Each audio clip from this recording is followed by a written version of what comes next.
A cruz do Calvário deixou para nós a prova cabal contra a reencarnação. É este o nosso tema. Bom dia, boa tarde, boa noite, pessoal. O nosso tema é direcionado a pessoas que, ou que sejam espíritas não, vamos dizer assim, não convertidos ao espiritismo, ou então pessoas que têm alguma simpatia pela doutrina da reencarnação. Fora isto, ou seja, aqueles espíritas consagrados, etc., não devem ver este vídeo. Não é um vídeo feito para eles. E, é claro, é um vídeo que ajuda também a católicos e evangélicos a ter mais consciência do valor da declaração bíblica acerca da ressurreição de Jesus. Ok? Então vamos lá, vamos entender isto. É sempre um perigo que a crença, antiga crença, antiquíssima crença, que nasceu muito antes de Jesus, de que a morte física faria com que a pessoa que esteve viva naquela vida anterior, ela reapareceria, ela nasceria de novo com um outro corpo físico.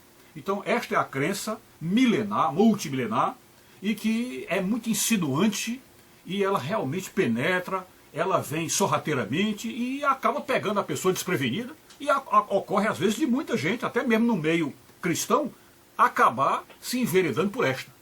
E esta maneira de cair no conto da reencarnação sempre vem com aquela aura de mistério. Não é um mistério, ninguém sabe, isso é muito provável, é muito possível, mas vocês vão ver que não é assim. Ou seja, esse vídeo é dirigido para aqueles que creem que a Bíblia é a palavra de Deus, que ela é infalível, ela é absolutamente, vamos dizer assim, imutável e perfeita, é perfeita, e portanto o que ela diz ali para nós é lei, é uma lei. Então este vídeo é dedicado a pessoas que creem assim.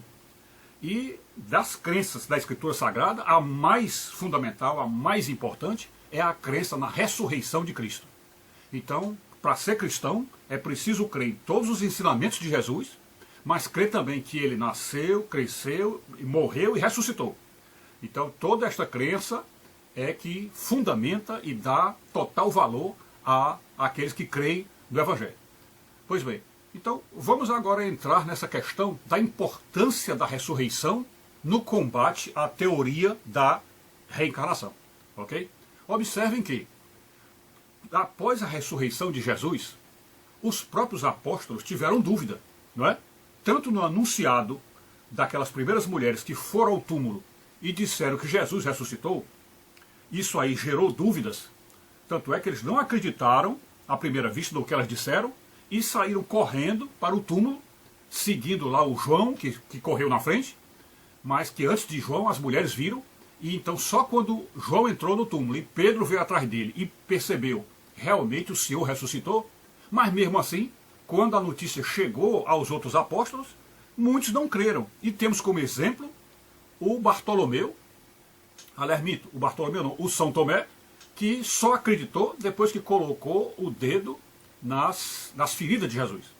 Então aí está o segredo da ressurreição está aí. E aí está o combate à reencarnação. Então vamos ver. Se Jesus, entre nós, viveu como homem em carne e osso, apenas com a única diferença que ele nunca pecou. Então viveu em carne e osso, morreu e ressuscitou, e mais ainda, após a ressurreição, mostrou sinais ou marcas do corpo físico anterior no corpo glorioso. Então ele ressuscitou em glória, houve a ressurreição no corpo glorioso, e este corpo glorioso apresenta as marcas do que o corpo físico viveu. Ok? Então o segredo está aí. Por quê? Porque a ressurreição de Cristo é o modelo e o padrão da nossa ressurreição. Então todos nós, quando somos cristãos e quando lemos a Bíblia, sabemos que a ressurreição de Jesus ali está o princípio da ressurreição. É o início, ele é o primeiro ressurreto, é Jesus. E então que todos os ressurretos que virão, todos os que ressuscitarão após o juízo final e que serão redivivos, todos eles apresentarão as mesmas características de Jesus. Ou seja, teremos também corpo glorioso, porque ressuscitaremos em glória, e o corpo nosso também apresentará as marcas do que o nosso corpo físico foi. Do mesmo jeito que Jesus apresentou as marcas. Ok? Então observem aí como é neste ponto que a reencarnação é destruída. A teoria some aí. Então observem que, por exemplo, no corpo de cada um de nós tem algumas cicatrizes, né? Tem algumas cicatrizes. Eu tenho uma cicatriz aqui ao lado do olho, não sei bem se é no direito ou no esquerdo, já até esqueci. Tem uma cicatriz aqui ao lado do olho. Tem uma outra que é aqui, também não me lembro se é do lado esquerdo ou direito, uma marca, que são marcas de acidentes que nós sofremos. Pelo menos no meu caso aí foram 2 acidentes quando eu era criança, né? Um foi uma cerca de arame farpado que eu fui passar, que eu não percebi, o arame estava perto de mim, me cortou próximo do olho, quase que eu perdi a vista. E este outro aqui foi uma mangueira que estava numa torneira, e a torneira não tinha mais aquela cabeça de rodar. Quando eu puxei a mangueira para baixo, eu abaixei e a ponta da torneira entrou aqui. Mas nós temos outras marcas, né? Eu vou tentar mostrar para vocês que eu tenho uma marca aqui ao lado do joelho esquerdo, que também é uma marca que está lá caracterizando um momento, vamos dizer, de um acidente, ou às vezes até de um pecado, que fica marcado no corpo da gente. Então, os corpos humanos, sim, vou abrir aqui para vocês verem essa outra filmagem. Pessoal, como eu disse aí para vocês, vou mostrar a minha cicatriz aqui na perna esquerda, para complementar aí o vídeo sobre a questão das marcas que ficam no nosso corpo, ok? Vou mostrar aí para vocês.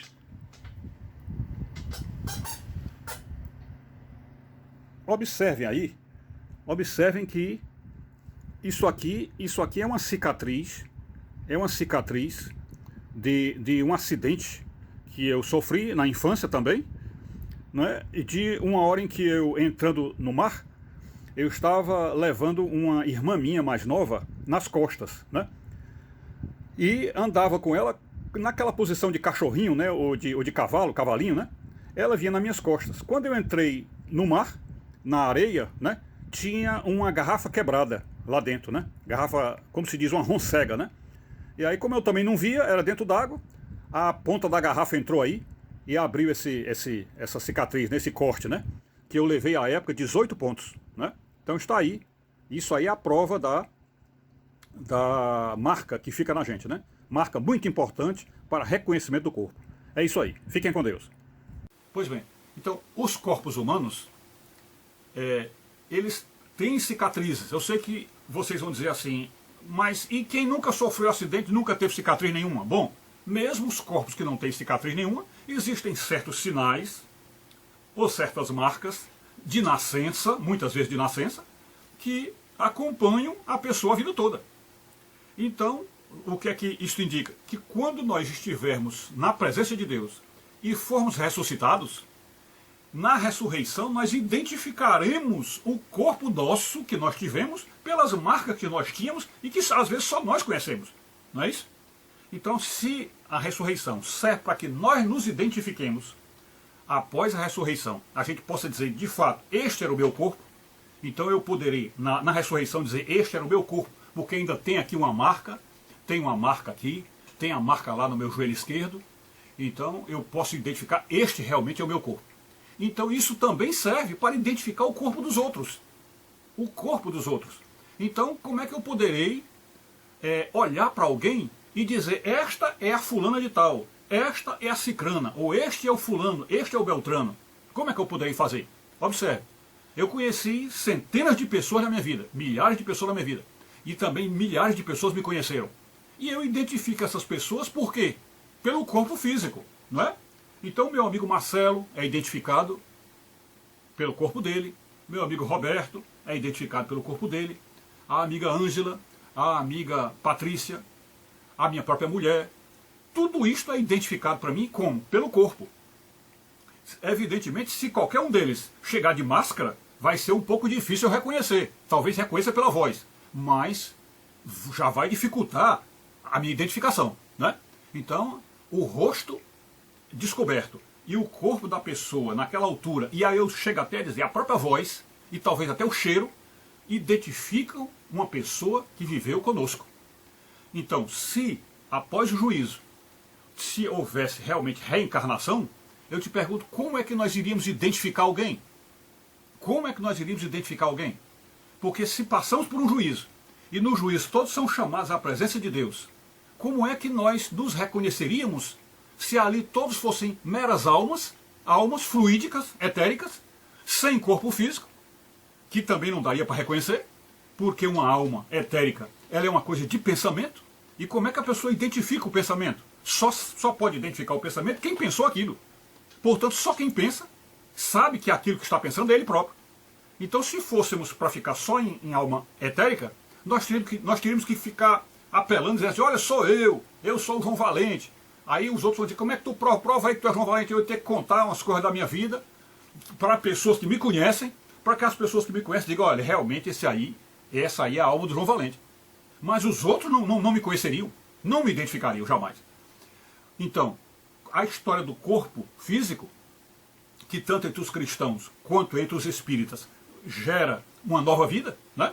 Então, no caso lá após o juízo, se as almas aparecessem lá com um corpo diferente daquilo que viveram na Terra, né? Então, por exemplo, na teoria da reencarnação, eu teria tido o corpo do João Valente, e na vida seguinte eu teria o corpo do Roberto, na outra vida eu teria o corpo do Eduardo, na outra eu teria o corpo do Francisco, e por aí vai. Uma série de corpos à frente que eu ia ter na minha reencarnação, e os corpos para trás que eu já teria tido.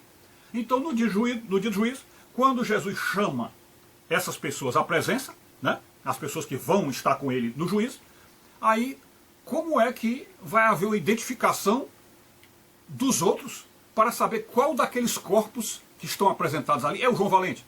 Ora, se eu tive N corpos, todos diferentes, todos com cara diferente, às vezes até com mudança de cor, mudança de cabelo, mudança na cor dos olhos, mudança na altura, mudança na gordura, enfim. Como é que as pessoas no juízo final, e é importante que cada um se identifique, então, como é que iriam se identificar, já que há vários corpos? Uma só alma teve vários corpos, como é que ela seria identificada? Então essa identificação no dia do juízo precisa estar atrelada ao corpo que as pessoas conheceram. Então só tem sentido que a pessoa tenha tido um corpo. Porque se tiver tido vários corpos, vai ser difícil identificar. E a multidão ficará uma confusão terrível, porque todas as pessoas apresentarão N corpos, que foram N corpos. Como é que se vai identificar a pessoa? Não é?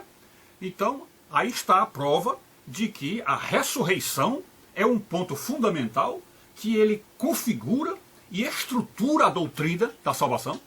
Ou seja, a doutrina da salvação ganha sentido, ou só tem sentido, quando você admite a ressurreição.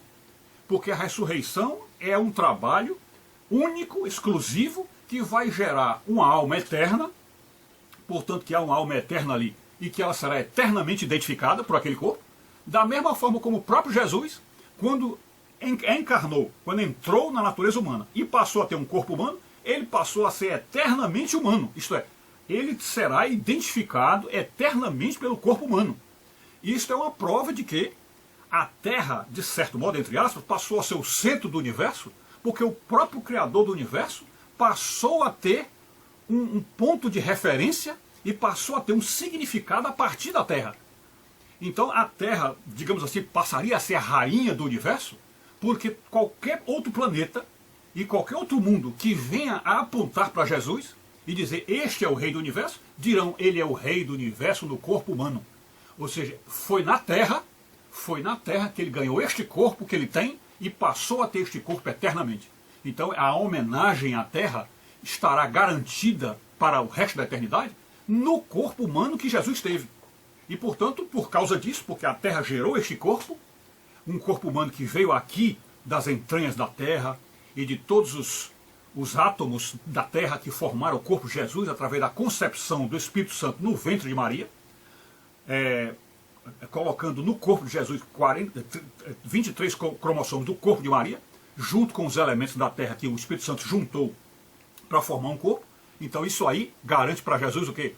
A fama eterna, o prestígio eterno da Terra nele. Então se isso daí foi para Jesus, serviu para Jesus, também serve para nós. E nisso aí está a prova de que a reencarnação é furada, é uma coisa que não tem sentido, né?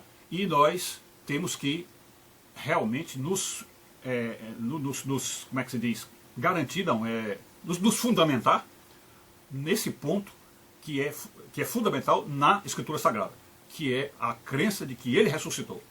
E essa crença na ressurreição de Jesus é tão séria que o apóstolo São Paulo diz que se não crermos na ressurreição, é vã a nossa fé e inútil todo o nosso esforço para nos salvarmos. E, portanto, se não houver ressurreição, todos nós estamos perdidos, estamos mortos e não adianta mais nada. Seremos os mais infelizes de todos os homens, ok? Então é isso. Aí está o nosso vídeo e muito obrigado por assistir até aqui. Fiquem com Deus.